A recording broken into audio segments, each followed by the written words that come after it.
William pressed his body against the wall as three masked men circled Isabella's house.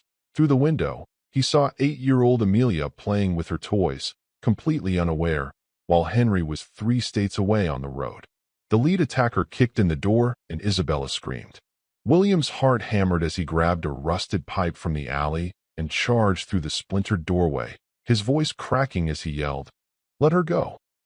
At the masked man whose hand was already wrapped around Amelia's tiny wrist. The attacker turned, and beneath the mask, William saw something that made his blood freeze. "If you're listening right now, help me prove something wrong. My mother said I wouldn't even reach 10,000 subscribers, but I believe stories like this deserve to be heard. Help me show her that these tales matter.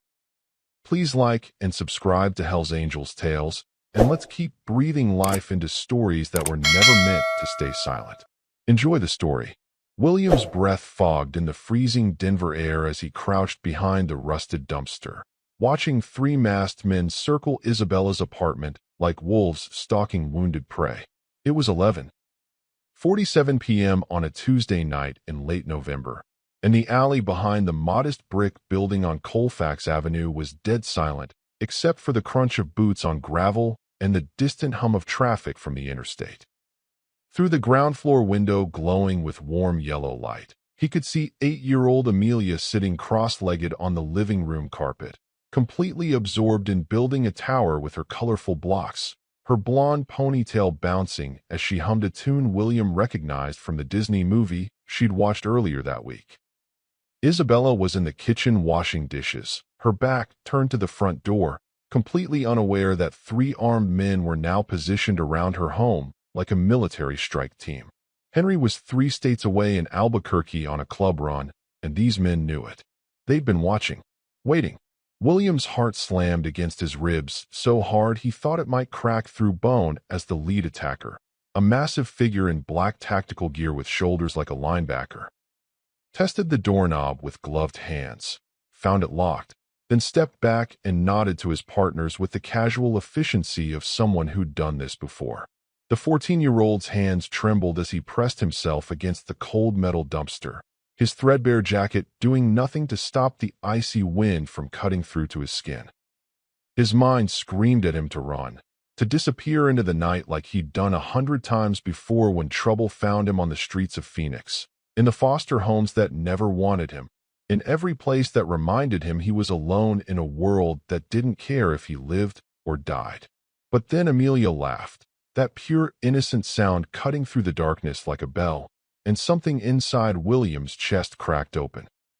He'd been sleeping on Isabella's porch for 3 weeks after she'd caught him digging through her trash at 2 in the morning, desperate for anything edible, and instead of calling the cops like everyone else did, she'd opened her door and handed him a plate of warm pasta with garlic bread and told him he could sleep on the porch if he needed shelter from the cold.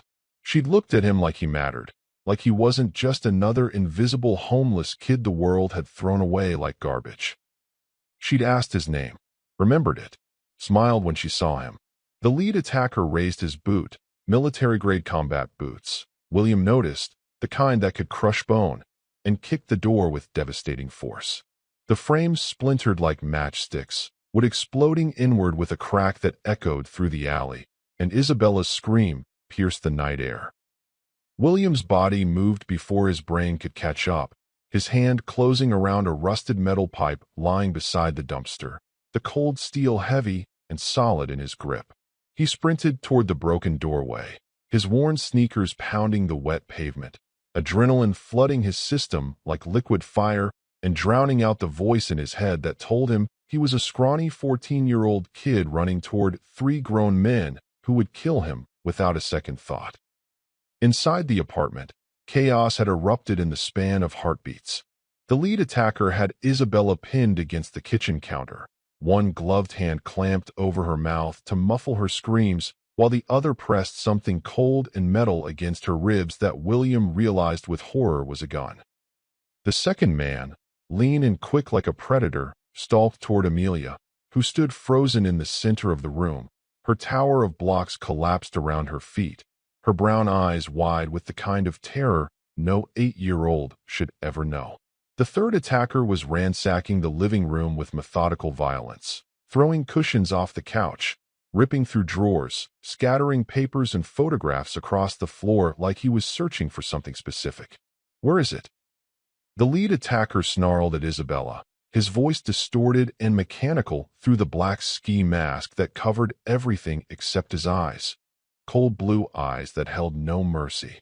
"Where'd Henry hide the ledger? Don't make me ask twice." William charged through the splintered door, with chips crunching under his feet, and swung the pipe with everything he had, every ounce of fear and rage and desperation channeled into that single motion. The pipe connected with the second attacker's shoulders just as his hand reached for Amelia's arm, and the impact sent a jarring vibration up William's arms that rattled his teeth. The man roared in pain and spun around, his eyes widening behind the mask when he saw the scrawny teenager with blood-matted hair gripping the pipe like a baseball bat, his chest heaving, his stance defiant despite the tremor in his legs. "Get away from her."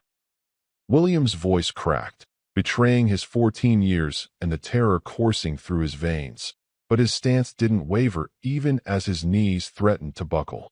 The attacker he'd hit lunged at him with a growl that sounded more animal than human, and William swung again, this time aiming low and connecting with the man's knee with a sickening crunch that made William's stomach turn. The attacker went down hard, clutching his leg and cursing in words that burned William's ears. But William didn't have time to process what he'd done because the third attacker was rushing him from the side, abandoning his search to eliminate the threat.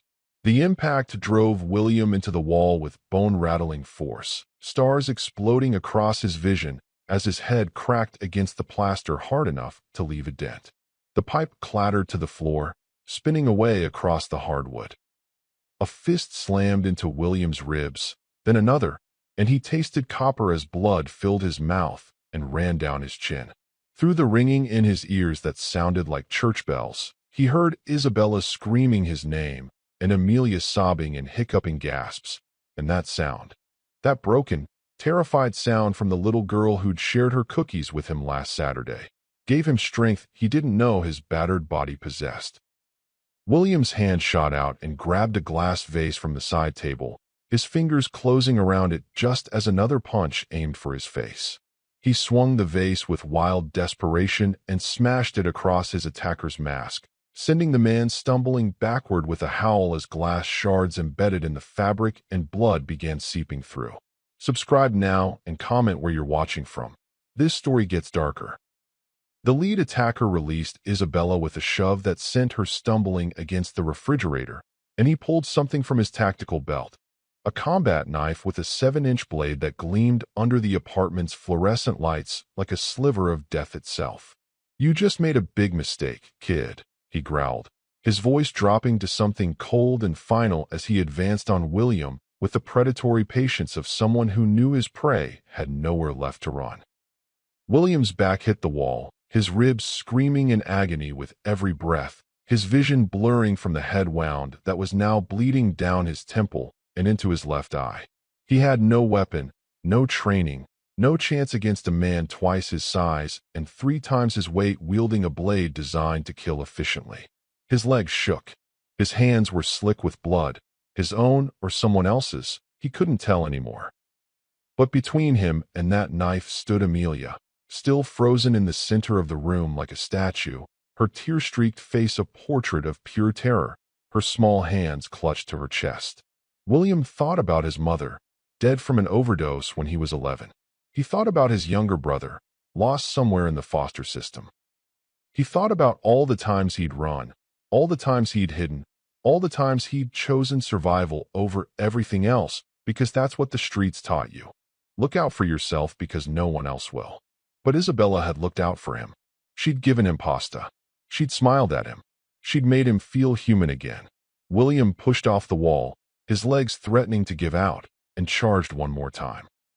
He went low, ignoring the knife, ignoring the impossibility of what he was doing, and tackled the attacker around the waist with the desperation of someone who'd already accepted death.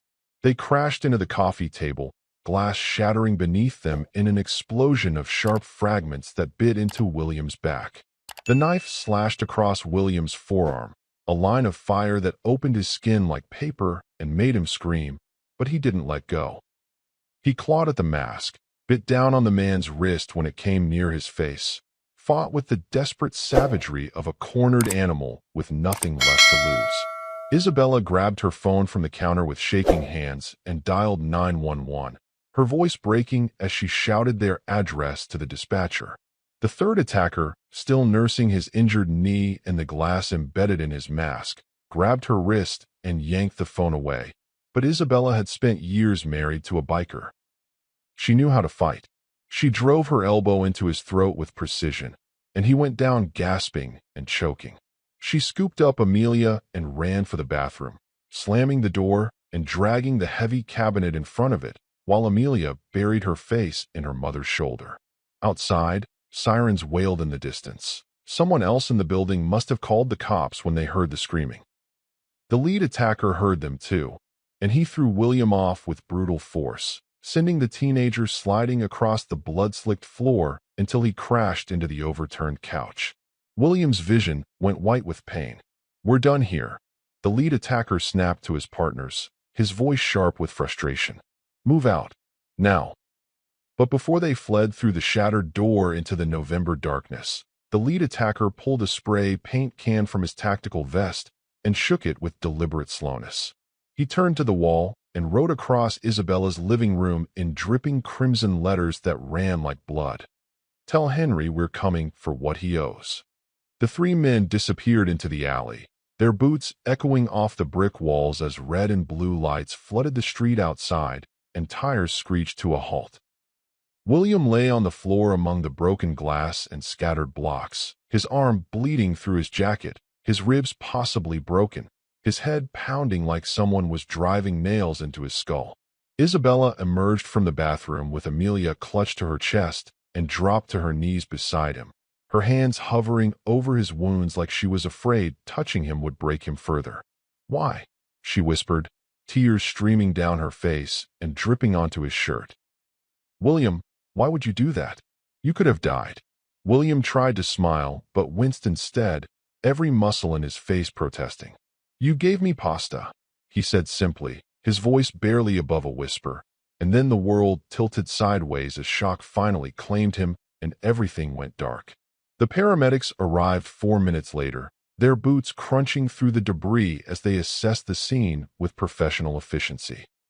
They loaded William onto a stretcher, started in 4, pressed an oxygen mask over his face.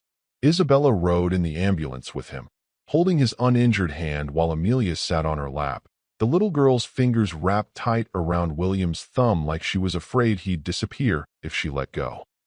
At Denver General Hospital's emergency room, a doctor with kind eyes and steady hands stitched William's forearm with quick, efficient movements while a nurse cleaned the head wound and checked his pupils for signs of concussion.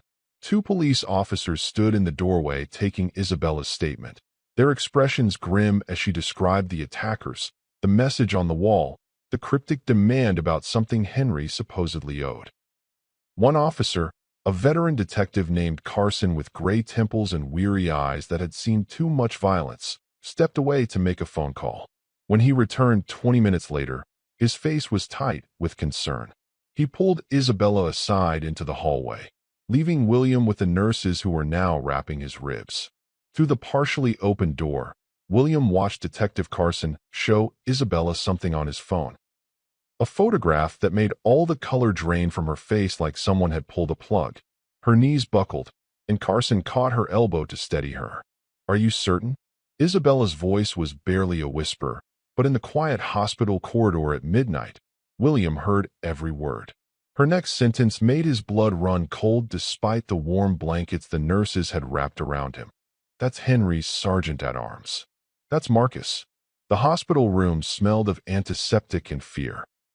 William lay propped against sterile white pillows, his bandaged arm throbbing with every heartbeat, while Isabella sat in the chair beside his bed with Amelia curled in her lap. The little girl had finally stopped crying, but her fingers remained locked around her mother's shirt like a lifeline. The clock on the wall read 1:23 a.m., and through the 4th-floor window, Denver stretched out in a grid of lights that looked deceptively peaceful. Through the door's small window, William could see Detective Carson pacing the hallway, his phone pressed to his ear, his expression darker than the November sky outside. Every few seconds, another police officer or hospital administrator would stop him, speaking in hushed, urgent tones that William couldn't hear but could feel in his bones. Isabella hadn't spoken since they'd brought her back from the hallway 10 minutes ago. Her face was chalk white, her hands trembling as she stroked Amelia's hair with mechanical movements that seemed more habit than comfort. The photograph Detective Carson had shown her might as well have been a death sentence based on the way all life had drained from her features. William's ribs ached with every breath, wrapped tight in bandages that restricted his movement. The stitches in his forearm pulled when he shifted position, a constant reminder of how close that knife had come to severing something vital. His head wound throbbed beneath the gauze, and the doctor had warned him about potential concussion symptoms. But physical pain was nothing compared to the dread settling in his stomach as he watched Isabella's silent breakdown. "Isabella," William said quietly, his voice rough from screaming during the fight. "Who's Marcus?" She flinched like he'd struck her. For a long moment, she didn't answer, just stared at the wall where a faded painting of Colorado mountains hung in a cheap frame. Her chest rose and fell with shallow breaths. When she finally spoke, her voice was barely audible, like she was afraid the walls themselves might be listening. "Henry's best friend. His brother. His sergeant-at-arms in the Denver Hells Angels chapter." She paused, swallowing hard enough that William saw her throat work. "They've known each other 15 years. Marcus was there when Henry first prospected for the club. He was best man at our wedding. He held Amelia when she was born. He's her godfather." William's chest tightened despite the bandages. "And he just tried to kill you." "Not just me," Isabella whispered, her eyes filling with tears that spilled down her cheeks and dripped onto Amelia's blonde hair. "All of us. You, Amelia, anyone who stands between him and freedom. Because of what I'm about to do." The full story came out in broken fragments over the next 20 minutes. Like shattered glass, Isabella was trying to piece back together with bleeding hands. William listened, his 14-year-old mind struggling to process the layers of betrayal and violence spiraling around this family who'd shown him the first kindness he'd known in years. 6 months ago, for members of Henry's club, Marcus among them, had gone rogue. They'd been planning it for weeks, maybe months, keeping it secret from Henry and the other chapter leaders. The target was a rival gang's drug shipment coming through Boulder, worth $500,000 on the street. Easy money, a big score. But the intelligence they'd gotten from a corrupt DEA informant was bad. Dead wrong. They'd hit the wrong house on the wrong night. A family of 4. Nathan and Rebecca Torres, and their 2 children, a 6-year-old boy named Felix and a 4-year-old girl named Sophia, had been inside watching a movie when Marcus and 3 other bikers kicked in their door at 2 a.m. The father tried to protect his family. Marcus shot him first, then the mother when she wouldn't stop screaming. The children had been collateral damage, witnesses who couldn't be left alive. For bodies. For coffins. For graves in a Boulder cemetery that Henry had visited in secret, sick with guilt and rage. Henry had found out 3 days after the massacre when Marcus came to him at midnight, drunk on whiskey and drowning in guilt, confessing everything in broken sobs. Marcus had expected sympathy, or at least understanding. Brotherhood above all else. What happens in the club stays in the club. But Henry had 2 children's faces burned into his mind, and he couldn't unsee them. He'd faced an impossible choice: protect his brothers and become complicit in the murder of children, or break the most sacred rule of the Brotherhood. You never, ever turn on your own and send them to prison for life. He'd chosen his conscience over his colors. Henry went to the FBI 2 days later, Isabella said, her voice cracking like thin ice. He gave them everything: names, evidence, locations of the weapons they used, details about how they planned it. But the FBI said anonymous tips weren't enough for murder charges this serious. They needed a witness who could testify in court under oath. Someone who could confirm Henry's information and make the charges stick. You, Williams said. Isabella nodded, fresh tears streaming down her face. I'd overheard Marcus and the others at our house a week after the killings, sitting in our living room drinking beer like nothing had happened, planning their alibis, getting their story straight. They didn't know I was in the hallway. I recorded the whole conversation on my phone without them knowing. 23 minutes of them laughing about how the cops had no leads, how they'd cleaned the guns, how the Torres family was just collateral damage in the wrong place. Her voice broke completely on those last words, and she pressed her fist against her mouth to stifle a sob. Amelia stirred slightly, but didn't wake. The FBI said my recording, combined with Henry's testimony and the physical evidence, would guarantee convictions. Murder in the first degree. 4 counts each. Life sentences without possibility of parole for all 4 of them. The trial was scheduled to begin in 10 days at the federal courthouse in downtown Denver. Isabella was the prosecution's star witness, the linchpin that would send 4 Hell's Angels to prison for the rest of their lives. And Marcus knew it. When the other club members found out Henry had turned on his own brothers, the Denver chapter exploded. Isabella continued, her voice steadier now, like she was relieved to finally share the burden. Half of them, maybe 30 bikers, sided with Marcus. They see Henry as a traitor who violated the code, who chose outsiders over Brotherhood. They think Marcus should get a pass because he's one of them. And the other half, William asked, though he could guess, they think Marcus dishonored the club by killing innocent children. They see him as a rabid dog who needs to be put down before he destroys everything the club stands for. The Denver chapter is tearing itself apart. There have been fights. 2 bikers are in the ICU. Someone torched Marcus's garage. Someone else slashed the tires on Henry's truck. And we're caught in the middle of a war we didn't start. William's mind raced, trying to process the layers of betrayal and violence spiraling outward like ripples from a stone thrown into dark water. Does Henry know Marcus came after you tonight? I called him from the ambulance while you were unconscious. He was in Albuquerque on legitimate club business, a regional meeting with chapters from 3 states. He said he'd leave immediately, but that's an 8-hour drive even if he speeds. Isabella checked her phone, her face tightening with fresh worry. He left Albuquerque at midnight. He should have called by now to tell me where he is. He's not answering his phone. A nurse entered to check William's vitals, her movements efficient but gentle. She was young, probably late 20s, with kind eyes that reminded William of a social worker who'd once tried to help him. As she adjusted his 4-drip and made notes on her tablet, William caught her stealing glances at Isabella's tear-stained face and Amelia's sleeping form. You folks doing okay? The nurse asked softly. Can I get you anything? Coffee? Water? We're fine, Isabella lied. Thank you. The nurse left with a sympathetic smile that said she knew they were anything but fine. Detective Carson finally came into the room, his expression grim, his jaw tight with tension. He closed the door behind him and pulled up a second chair, sitting down heavily like the weight of the world was pressing on his shoulders. Mrs. Isabella, we need to discuss protective custody, he said without preamble, his cop voice firmly in place. I've been on the phone with the U.S. Marshals Service. They have a safe house in Colorado Springs, about an hour south. It's secure, off the grid, monitored 24/7. We can have you there within 2 hours. And William? Isabella asked immediately, her hand reaching across to grip the teenager's uninjured arm with surprising strength.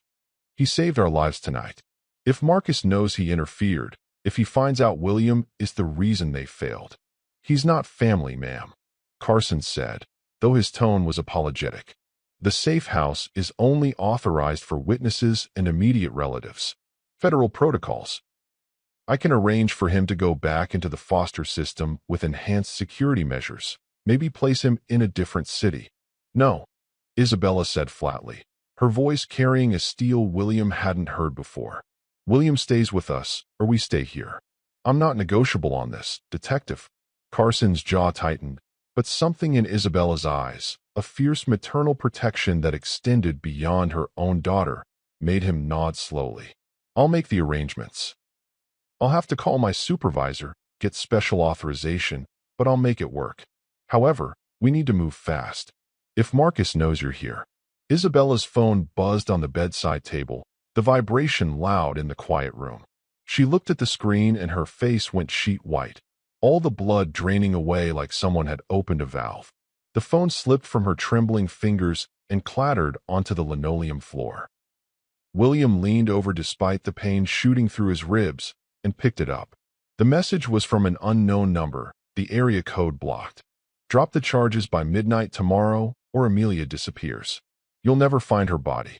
This is your last warning. Choose wisely. Like and subscribe. You won't want to miss what happens next. Detective Carson grabbed the phone from William's hand, already pulling out his own device to call it in. That's it. We're moving you now. I'll have 3 patrol cars escort us to Colorado Springs. We leave in 15 minutes. He was already dialing, his voice sharp and urgent as he barked orders to whoever answered. His phone rang before he could finish, cutting him off mid-sentence. He answered with a sharp Carson, then listened, his face darkening with each passing second like storm clouds gathering. When he hung up 30 seconds later, he looked like he'd aged 10 years, new lines carved deep into his forehead. That was New Mexico State Police, he said quietly, his cop voice cracking slightly. They found Henry's motorcycle abandoned on I-25 about 40 miles south of Albuquerque. Harley-Davidson with Denver Club insignia. There's blood on the seat, not a lot, but enough. His phone was smashed on the shoulder of the highway, deliberately destroyed. Pieces scattered across 50 feet of asphalt. Carson paused, meeting Isabella's horrified gaze. No sign of Henry himself. They're treating it as a possible abduction. Isabella's hand flew to her mouth, stifling a sob that came from somewhere deep in her chest.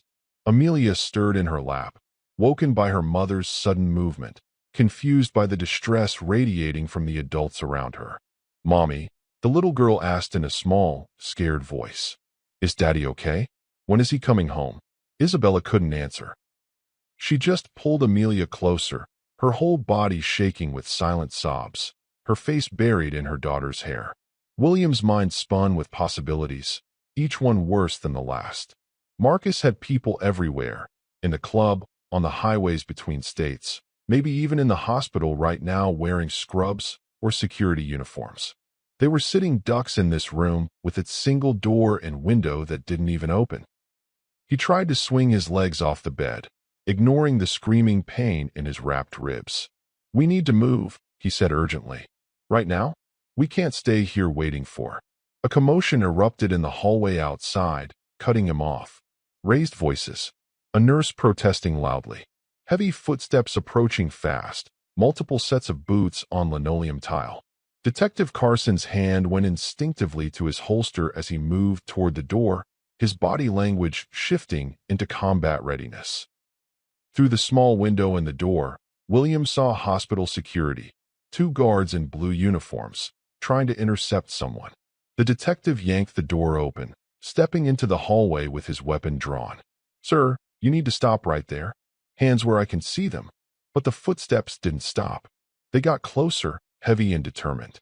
William grabbed the force stand with his good hand, ready to use it as a weapon despite his injuries.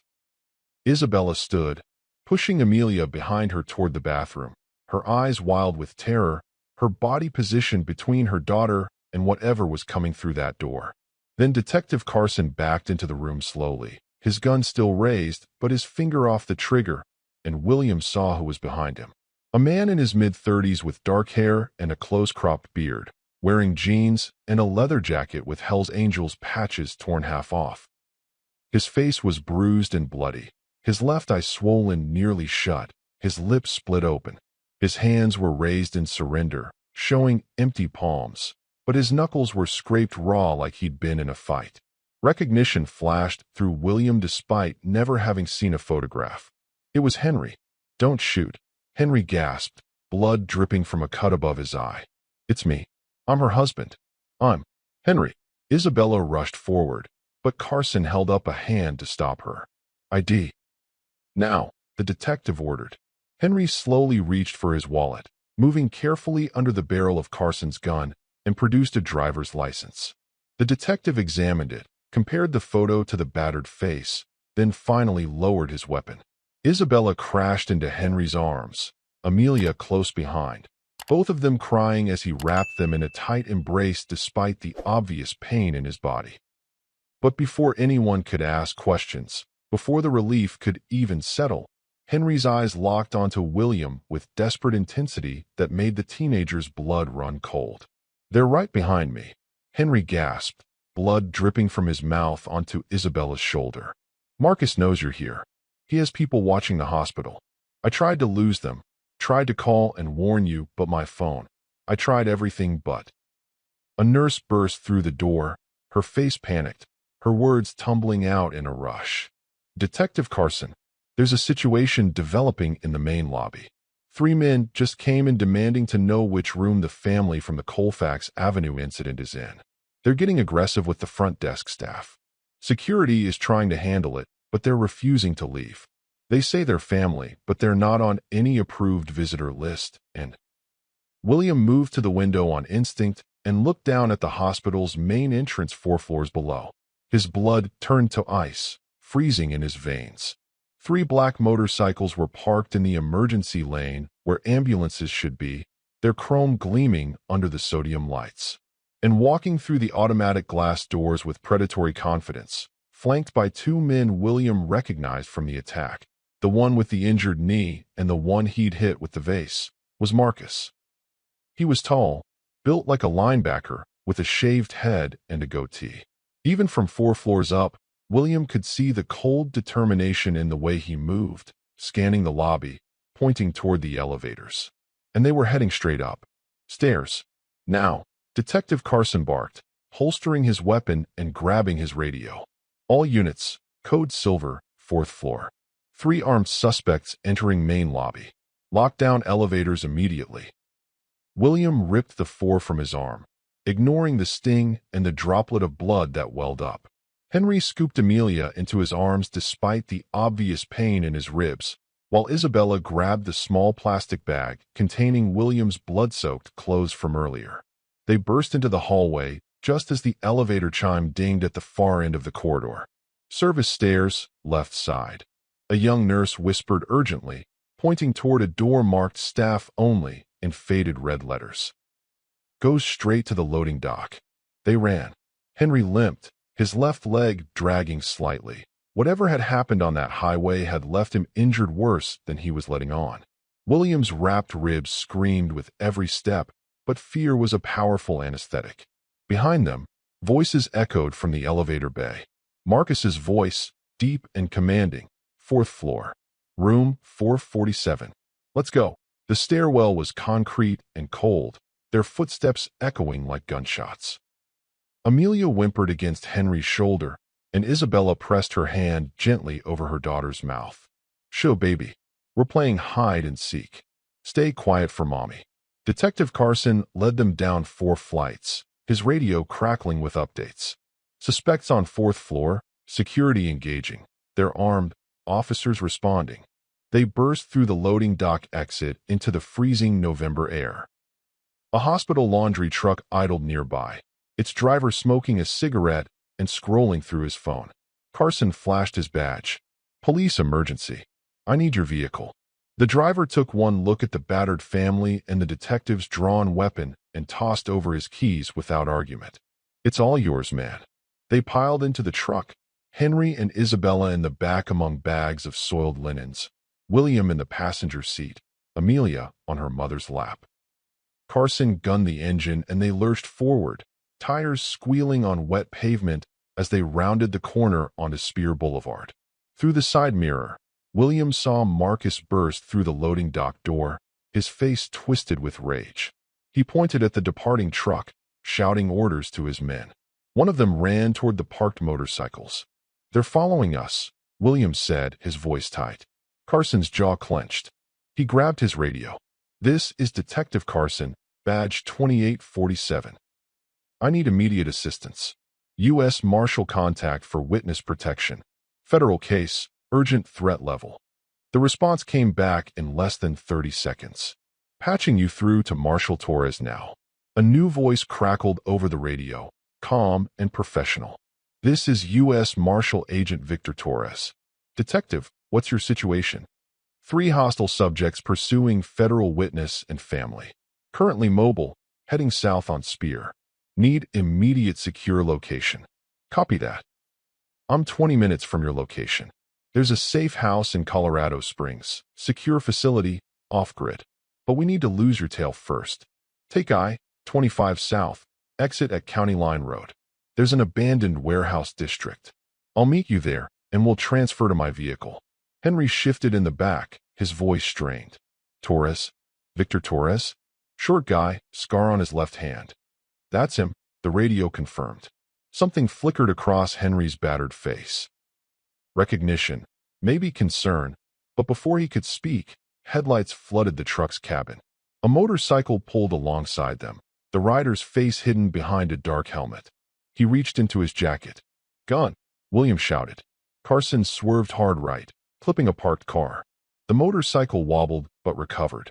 The rider pulled out what looked like a phone, not a weapon, and took a photo before dropping back and disappearing into traffic. They're tracking us, Isabella said, her voice hollow. They just photographed the vehicle. Carson made 3 rapid turns through residential neighborhoods, checking mirrors constantly. No headlights followed. After 15 minutes of evasive driving, he pulled into the warehouse district Torres had mentioned, a graveyard of industrial buildings with broken windows and graffiti-covered walls. A black SUV with government plates sat waiting, engine running. Marshal Torres stepped out. Exactly as Henry had described, maybe 5'7", with a distinctive scar across his left hand. He wore tactical gear and carried himself with military precision. Let's move. Transfer now, Torres ordered, opening the SUV's doors. They climbed out of the laundry truck, Amelia still clutching Henry's neck. As they approached the SUV, Torres's eyes landed on William. The kid's not part of the protected party, he said flatly.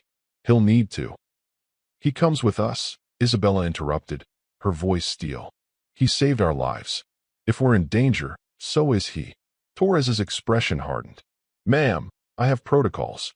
The safe house is authorized for witness and immediate family only. The kid complicates. The kid has a name, Henry said quietly, limping forward. His voice carried the weight of someone used to being obeyed. It's William. And my wife's right. He's with us, or we're not going anywhere. Torres and Henry locked eyes for a long moment. William noticed Henry's hand drift subtly toward his belt, where a knife handle protruded. Old instincts. Torres noticed too and raised his hand slightly. Fine, Torres said finally.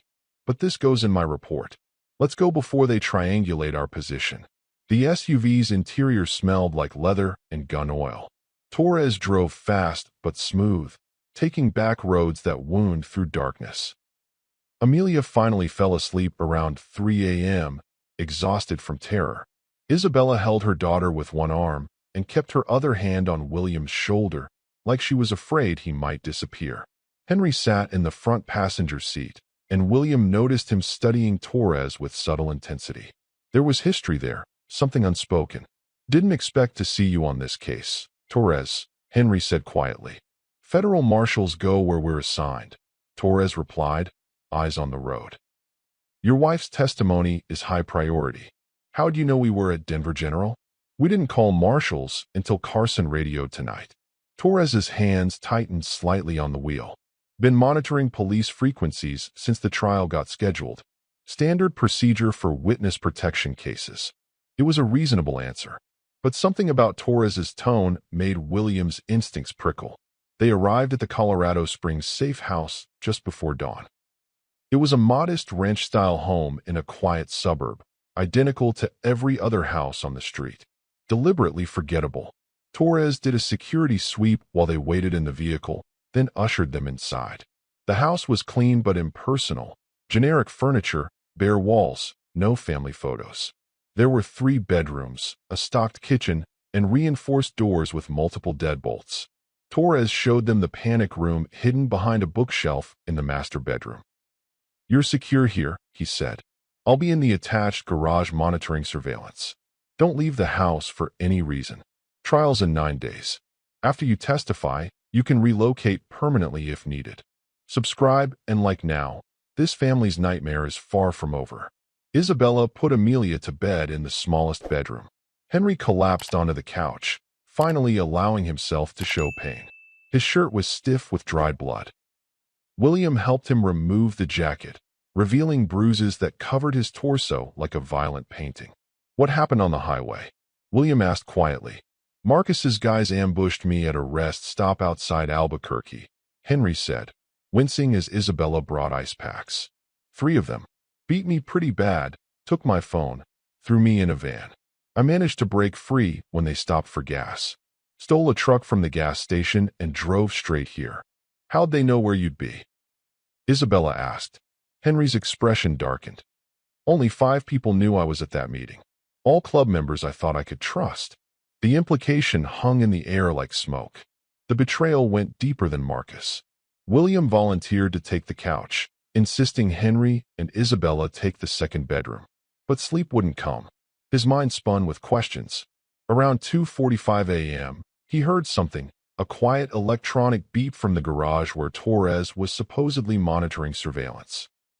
William crept to the door and pressed his ear against it. Torres was on the phone, his voice low but audible. "Yeah, I've got them secured. Colorado Springs, the Maple Street location. No, the detective left an hour ago. Just the family and the kid. Okay, I'll confirm coordinates in the morning." William's blood ran cold. Who was Torres confirming coordinates with? The Marshal's service? Or someone else? He retreated silently to the couch, his mind racing. He must have dozed off eventually because when his eyes snapped open, gray dawn light filtered through the curtains. The house was silent. Too silent. William sat up and looked toward the garage door. It was open. Torres's gear was gone. The surveillance monitors were dark, powered off. He moved to the window and looked outside. Torres's SUV was gone, and in its place, parked across the street with engines idling, sat 2 black vehicles.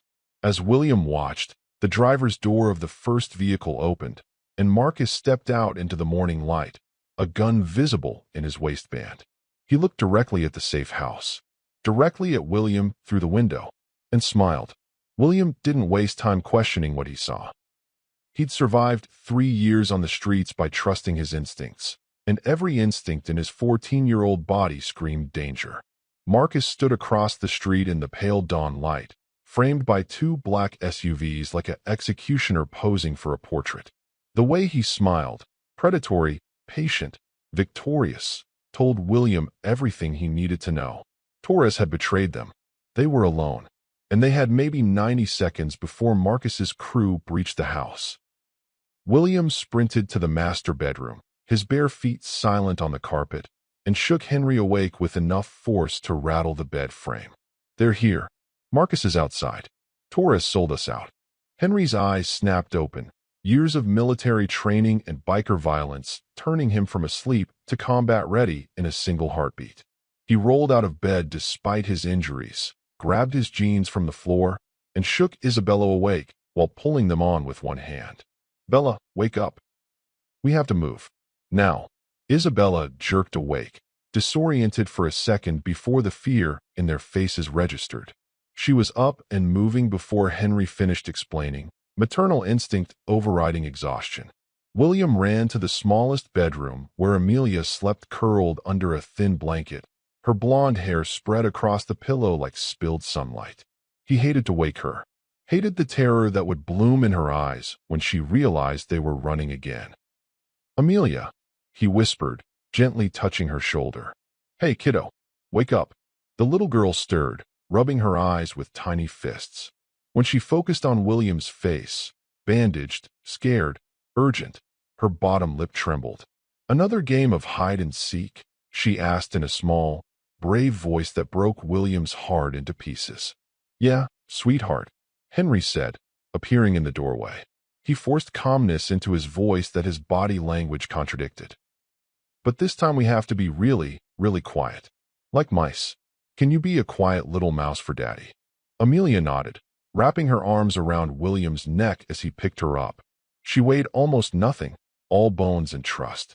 They moved to the living room window, staying low, and watched Marcus confer with his men. 4 of them now, all armed with weapons that weren't trying to be concealed. They were planning their approach, taking positions around the house with the methodical efficiency of a military operation.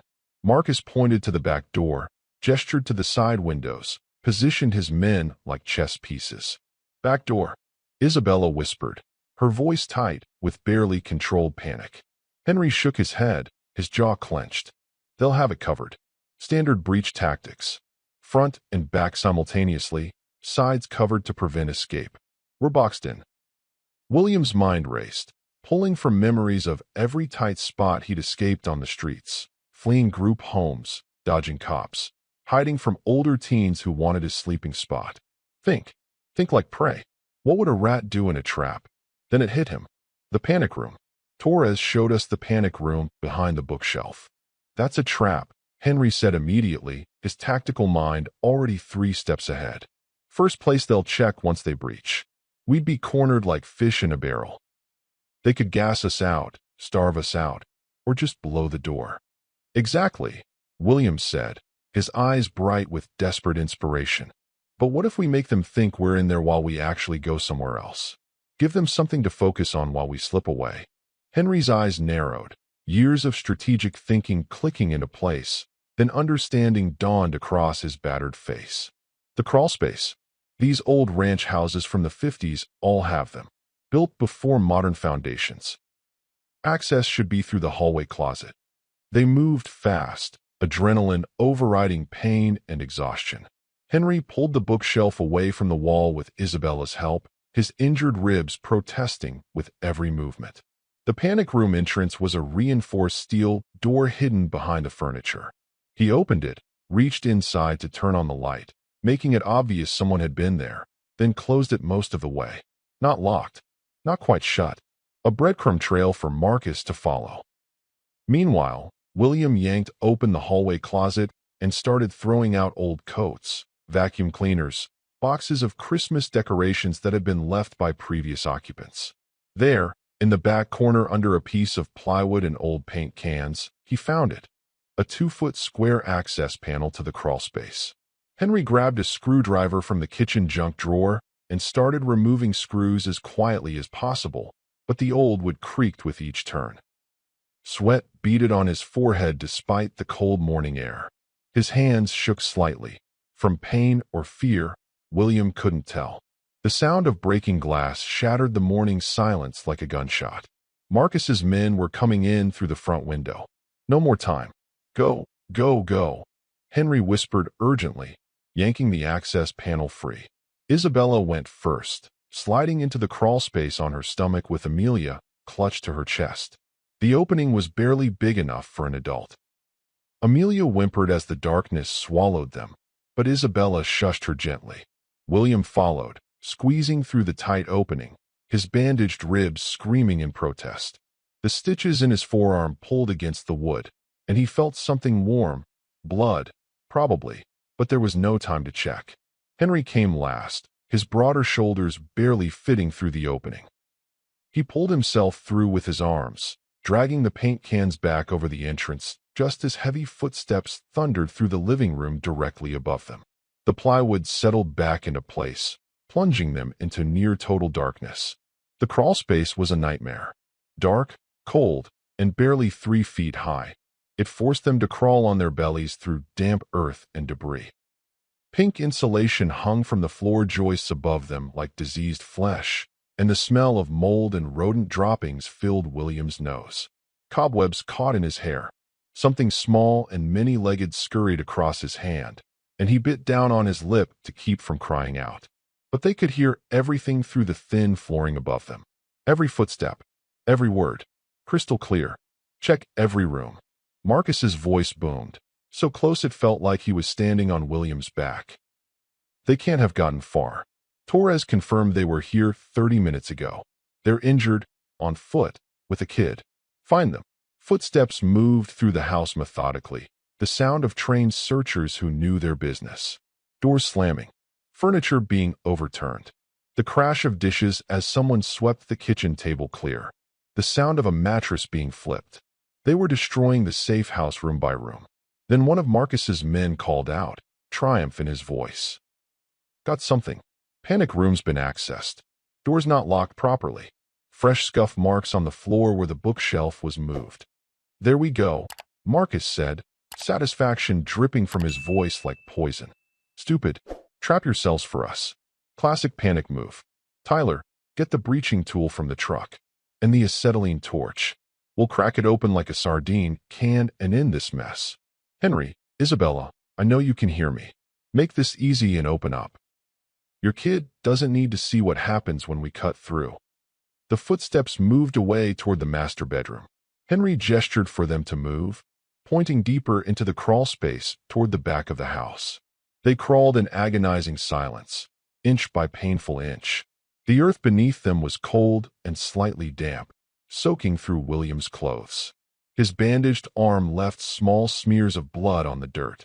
Amelia's breathing was rapid and shallow, hyperventilating from fear. But she held it together with the bravery only children could muster in impossible situations. Isabella kept one hand on her daughter's back, rubbing small circles, the other on William's ankle, maintaining contact so they wouldn't get separated in the darkness. The crawlspace led under the attached garage, and Henry had spotted a foundation vent that opened to the outside when Torres first showed them the house during the security walkthrough. If they could reach it, they could slip out while Marcus's crew was focused on breaching the panic room. Above them, something metallic crashed against the panic room door with the sound of thunder. Once, twice, Marcus cursing with creative profanity that would have made a sailor blush. They reached the foundation vent after what felt like hours, but was probably only 5 minutes. Henry used the screwdriver to remove the screws holding the vent cover in place, working as fast as he dared. The first screw came free easily. The second stuck but yielded after a few extra turns. The third screw was rusted solid, corroded by years of moisture. Wouldn't budge no matter how hard Henry pushed. Like and subscribe. William's survival skills are the only thing keeping them alive. Henry gritted his teeth, put all his upper body strength into it, and the screwdriver slipped, clattering against the concrete foundation with a metallic ring that echoed through the crawlspace like a bell. The sounds above them stopped. Complete silence. Then, what was that? One of Marcus's men said. Crawlspace, another replied, his voice sharp with realization. They're under the damn house. Check it. Now, footsteps moved fast toward the hallway, toward the closet, toward the access panel they'd crawled through minutes earlier. Henry abandoned stealth and wrenched the vent cover free with brute force, bending the metal, breaking the last rusted screw rather than unscrewing it. The opening was barely big enough for Amelia, maybe 18 inches square. Isabella pushed her daughter through first, the little girl scraping her knees on the concrete edge. Then Isabella squeezed through, her shoulder catching and tearing her shirt. William followed, his bandaged arm scraping against the concrete, feeling the stitches pop. Henry came last, his broader shoulders barely fitting. He had to exhale completely, make himself as small as possible, and for a terrifying second William thought he was stuck. But Henry twisted sideways and pulled himself through with his arms, emerging into the backyard just as they heard the crawlspace access panel being ripped open inside. They were here, tracks in the dirt. Moving toward the back, a voice shouted from inside the crawlspace. They emerged in the backyard of the safe house's neighbor. A modest home with children's toys scattered across brown November grass, and an old Ford pickup truck parked in the driveway. No time to run. The street would be visible, exposed. Marcus would have men watching. Henry tried the truck's door, locked. But the bed cover, one of those soft tonneau covers, was loose on one side, not properly secured to the rail. In, he whispered urgently. Now. They climbed into the truck bed, trying not to rock the vehicle on its suspension. The bed smelled like motor oil and old fast food. Henry pulled the cover over them, sealing them in darkness just as Marcus's men burst into the backyard. Through a small gap where the cover didn't quite seal, William watched 2 armed bikers scan the area, weapons drawn. They were young, maybe mid-20s, both with the lean, dangerous look of men who'd done hard time. One had a teardrop tattoo under his left eye. Nothing out here. One called back toward the house. Maybe it was just an animal in the crawlspace. Rats or possums. Check the neighbors' yards anyway, Marcus ordered from inside, his voice carrying through the morning air. Every single one. Look in cars, sheds, doghouses. They're bleeding and exhausted. They can't have gotten far on foot. They held their breath. William's heart hammered so loud he was certain they could hear it. Seconds stretched into minutes. One of Marcus's men walked right past the truck, so close William could smell his cigarette smoke and see the Hell's Angels insignia tattooed on his neck, a winged death's head. The man paused right next to the truck bed, pulling out his phone, checking something on the screen. 20 seconds. 30. An eternity. Then he walked on, disappearing around the side of the house. After what felt like hours, but was probably 20 minutes, they heard Marcus's voice again, frustrated and barely containing rage. They slipped out somehow. Crafty bastards. Fan out. Check the whole neighborhood block by block. They're on foot, injured, with a kid. They can't move fast. Someone's seen them. Knock on doors. Flash money if you have to. Find them. Motorcycle engines roared to life, the thunder of Harley-Davidsons splitting the morning quiet. Vehicles departed. Silence descended. They waited another 15 minutes before Henry carefully lifted the truck bed cover an inch and scanned the area through the gap. Empty. He waited 5 more minutes, watching, listening. Nothing. Finally, he opened the cover fully and they climbed out, every muscle screaming in protest. Where do we go? Isabella asked, her voice shaking. She was trying to hold it together for Amelia, but William could see the cracks forming. We can't trust the police. Torres was federal. U.S. Marshal. If he's compromised, who else is? How deep does this go? William knew exactly where they needed to go. Back to the place he'd survived before Isabella found him. I know a place. South Denver, near Evans Avenue. Industrial area. Nobody goes there anymore. Nobody will look for us there. They walked for over an hour through residential neighborhoods, staying off main streets, cutting through backyards when possible. Henry limped badly now, his adrenaline fading and his injuries catching up with brutal honesty. His left eye was swollen nearly shut from the beating on the highway. Isabella's hands shook constantly. Amelia rode on Henry's shoulders despite his pain, too exhausted to walk. William led them to an area he knew too well, the industrial district south of Evans Avenue, where he'd spent 2 months sleeping before finding Isabella's porch. Abandoned warehouses, empty lots, graffiti-tagged buildings that had once housed manufacturing businesses now shipped overseas. The warehouse William chose was 4 stories of red brick with broken windows and a loading dock door that didn't quite close. Inside, it smelled like rust and abandonment. But it was structurally sound, mostly weathertight, and William had hidden emergency supplies here once. A sleeping bag, some canned food, bottled water, a first aid kit. Most of it was still there, untouched behind a loose brick in the corner where he'd hidden it. Isabella spread the sleeping bag for Amelia, who collapsed onto it immediately, unconscious before her head settled. Isabella sat beside her daughter, running her fingers through blonde hair, her expression haunted. Henry sat heavily against the wall, his face gray with pain and blood loss. He lifted his shirt, revealing bruises that had darkened to deep purple and black. William suspected broken ribs, maybe internal bleeding. We need information, Henry said, his voice strained but determined. We need to know what Marcus's endgame is. He's not just trying to kill us to stop the trial. This is bigger. He's been planning something beyond silencing witnesses. This feels orchestrated, strategic. William remembered passing a public library 3 blocks away when they'd walked through the area. There's a Denver Public Library branch nearby. They have computers with free internet. I can search for information. Take this, Henry said, pulling $20 from his wallet. Get food too. Anything cheap. We need calories. 20 minutes later, William sat at a library computer terminal in the nearly empty building, using the free guest access. His fingers flew across the keyboard, muscle memory from countless hours at library computers when he was homeless, looking for resources, searching for his lost brother in the foster system, reading anything to escape reality for a few hours. He searched news sites, social media, anything related to the Hells Angels and Denver. Then he found it. An article from the Denver Post dated 2 days ago, buried in the local news section. Regional Hells Angels rally scheduled for Saturday at Denver Convention Center. 500-plus bikers expected for Peace Summit. Saturday. Tomorrow. William kept reading, his blood running progressively colder with each sentence. The rally was a peace summit between chapters from 6 states, an attempt to heal the rift caused by Marcus's crimes and Henry's decision to testify. Henry was supposed to speak at the main assembly, to explain his decision to turn in the rogue members, to appeal for understanding and unity. 500 bikers in one place. Chapter presidents, sergeants at arms, veterans.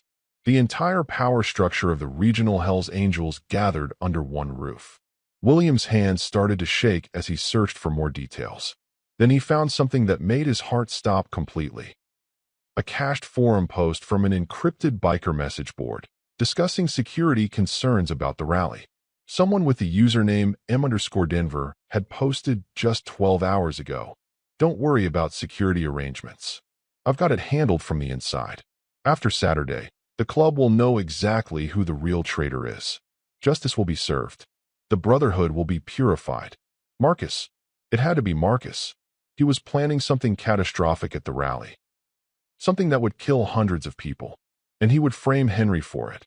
Make it look like Henry had orchestrated a massacre of his own brothers in revenge for being cast out.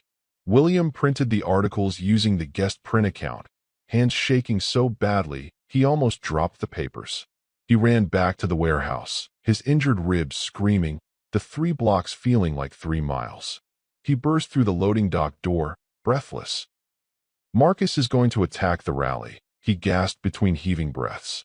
Tomorrow. Saturday. 500 bikers. He's going to kill them and frame Henry. He posted about it online.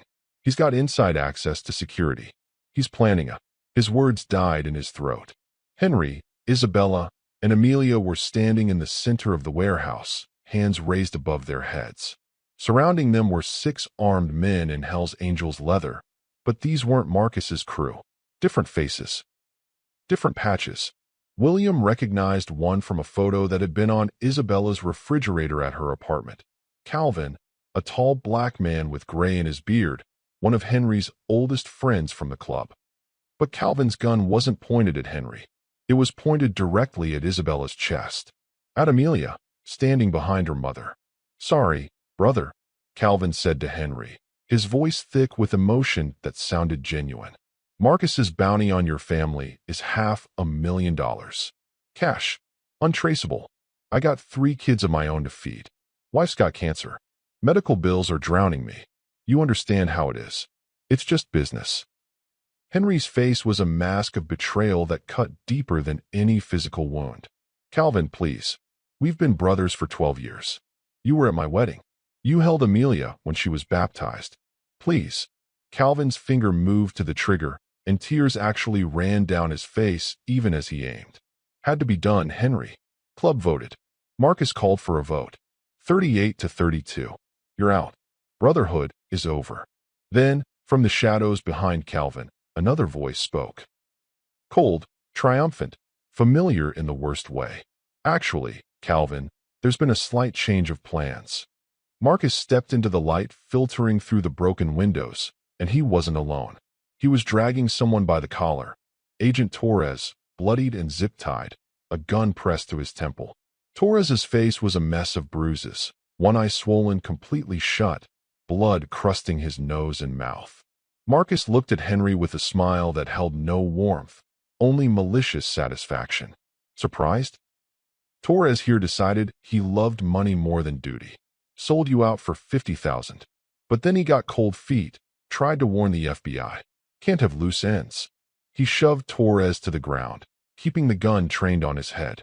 Then Marcus turned to Calvin and the other 5 bikers. New deal, gentlemen.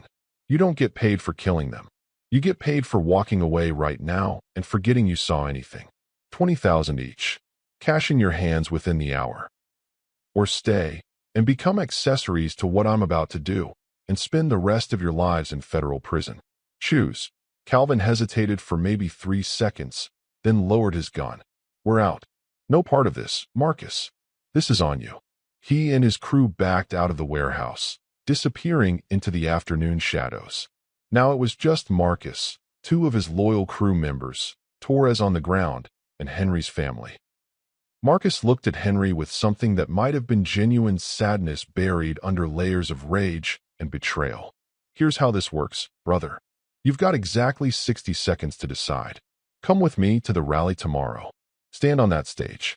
Help me finish what we started. And your family lives. They disappear. New identities. I never touch them again. He pressed the gun harder against Torres's head. Torres sobbed, begging wordlessly. Refuse. Marcus continued, his voice dropping to something colder than ice. And everyone you love dies.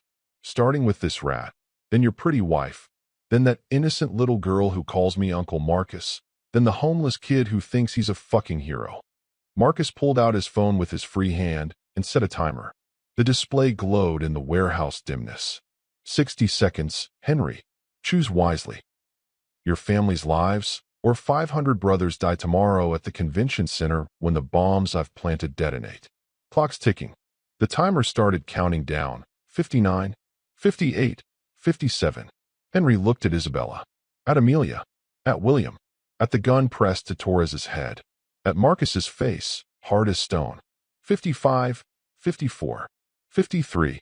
The timer ticked down. 52, 51, 50. Henry's hands trembled. 49 seconds to choose between condemning 500 men to death or watching his family executed in front of him. There was no right answer. No heroic solution. Just impossible choices and blood. Stop, William said quietly. Everyone turned to look at the 14-year-old homeless kid standing in the corner with printed papers clutched in his bleeding hand. I said stop. William's voice cracked, but carried authority born from desperation. Marcus, you're not going to kill them. And Henry's not going to help you. Because if either of those things happen, these forum posts I just printed, where you detailed your entire plan under the username M_Denver, go straight to the FBI, the ATF, and every news station in Colorado.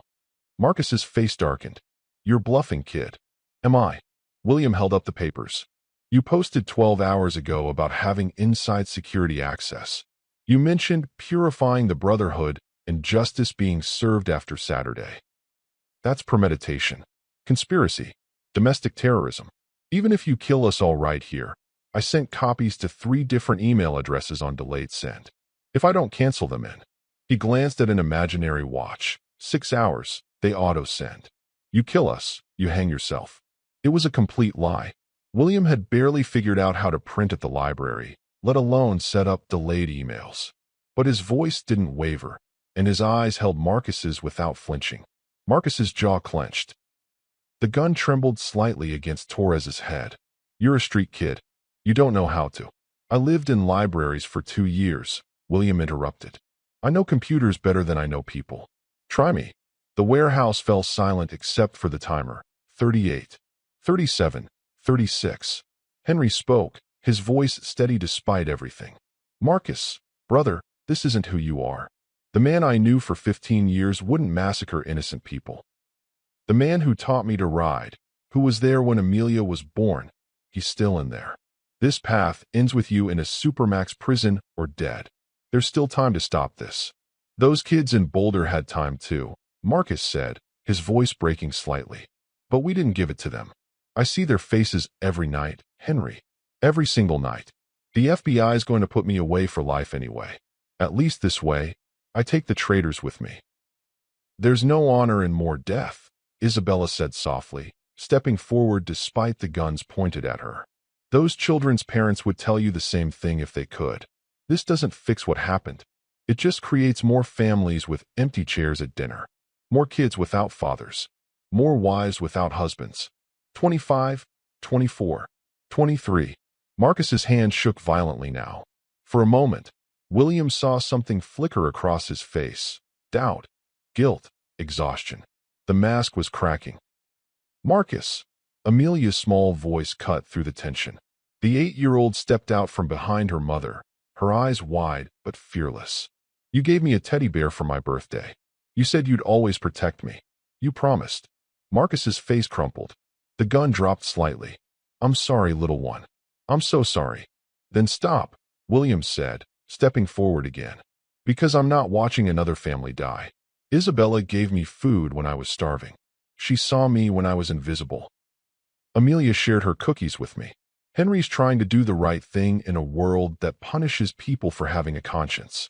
If you want to kill them, you go through me first. Like and subscribe.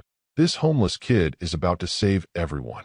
William stood 3 feet from Marcus now, a 14-year-old kid with bandaged arms and broken ribs facing down a man twice his size holding a loaded gun. You were a kid once, William said quietly. Someone probably helped you, gave you a chance, saw something in you worth saving. Don't become the person who takes that away from others. You're better than this. I know you are. Henry knows it. Even after everything, he still calls you brother. Marcus's eyes met Henry's across the warehouse. Years of brotherhood, of shared struggles and victories, of loyalty that had been shattered but not completely destroyed. I'm tired, Henry, Marcus whispered. I'm so damn tired of running, of being angry, of seeing those kids' faces.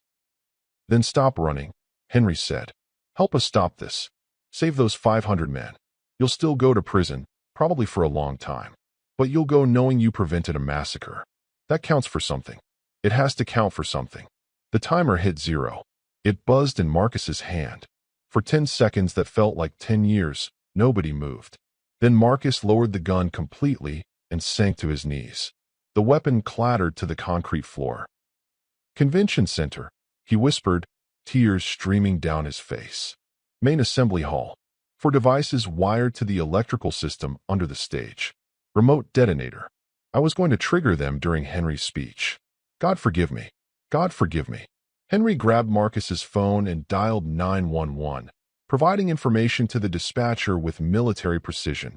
Location, number of devices, type of explosives, exact placement. Within minutes, sirens wailed in the distance. Marcus's 2 crew members exchanged glances, then carefully set down their weapons and raised their hands. They were done fighting too. Torres, still zip-tied on the floor, wept with relief. The FBI bomb squad cleared the Denver Convention Center 4 hours later, finding exactly what Marcus described. For sophisticated devices, enough explosives to collapse the main assembly hall and kill everyone inside. The squad commander called it the closest we've come to a domestic terrorist attack in Colorado history.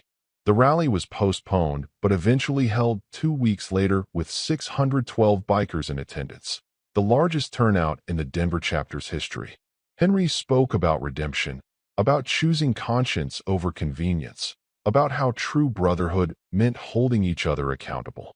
He received a standing ovation that lasted 5 minutes.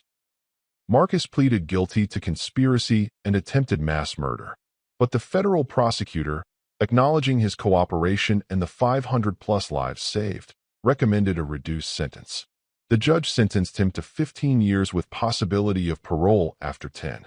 Your actions in that warehouse, the judge said during sentencing, prove there's still humanity in you worth saving.